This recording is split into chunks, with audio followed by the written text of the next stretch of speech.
Guys, ang snow dito sa aming backyard, hindi naman siya masyadong mataas. Pero, hindi ako pwedeng dumaan. So, I have to shovel this.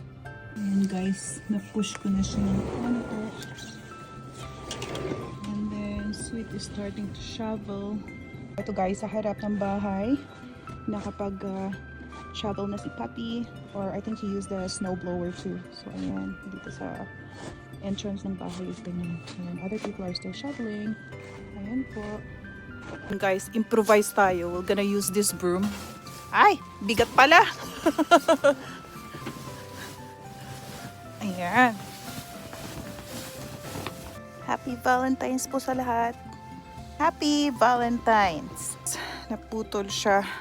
I was trying to push the snow sana doon. So, ayun na yung kaputol. And guys, kahit pa paano, malinis na.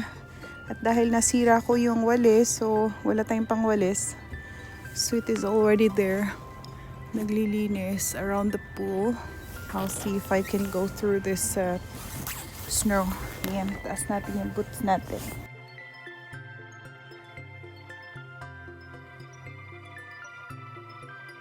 Woo! Shower!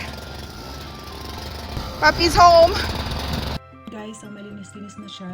Right? Sweet is still helping. Ayan, medyo malinis na. Diyan sa may sa likod, even the tarp. Well, look at that guys. It's still windy. But yeah, it's nice and sunny naman. So yeah, that's it. On to the next task. Thank you guys for watching. Stay safe, stay warm, wherever you are. Enjoy your day. Bye!